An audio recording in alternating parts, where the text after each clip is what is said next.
Please kindly click on the red subscribe button below this video and subscribe to our YouTube channel. Thanks, God bless you as you do this.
Àgbélé ayé wọ́n ṣe rere, wọ́n ṣe dáadáa, wọ́n tá a bá ṣe sílẹ̀.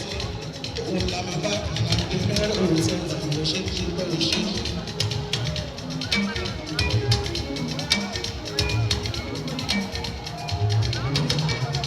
Èmi ń dúpẹ́ ọlọ́run ló dúpẹ́. Ẹ ṣe mo dúpẹ́ àlájà. Àwọn bá a ṣe ìgbóhùn ṣe. Tàbí ọmọ Afọlábí aláṣẹ Ojúkòlé tẹlifíṣọ̀n aláṣẹ Ojúkòlé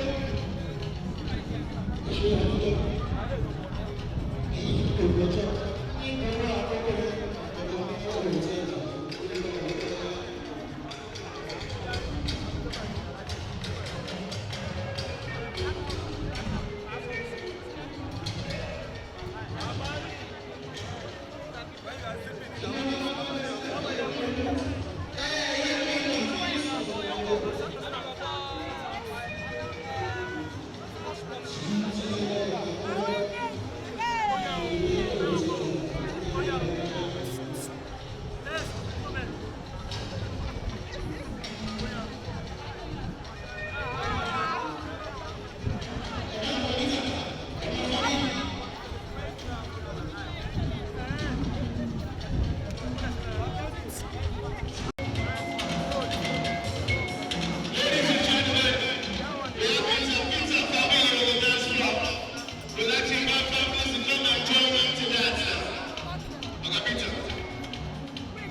Thank you so much for watching our videos. And importantly, you need to subscribe because we drop videos almost every day. And how to subscribe? There's a circle here written Gboah TV. Click on it. You see a subscribe button. Click on the subscribe button. That's all. And if you have a big show coming up, any event, you can call us.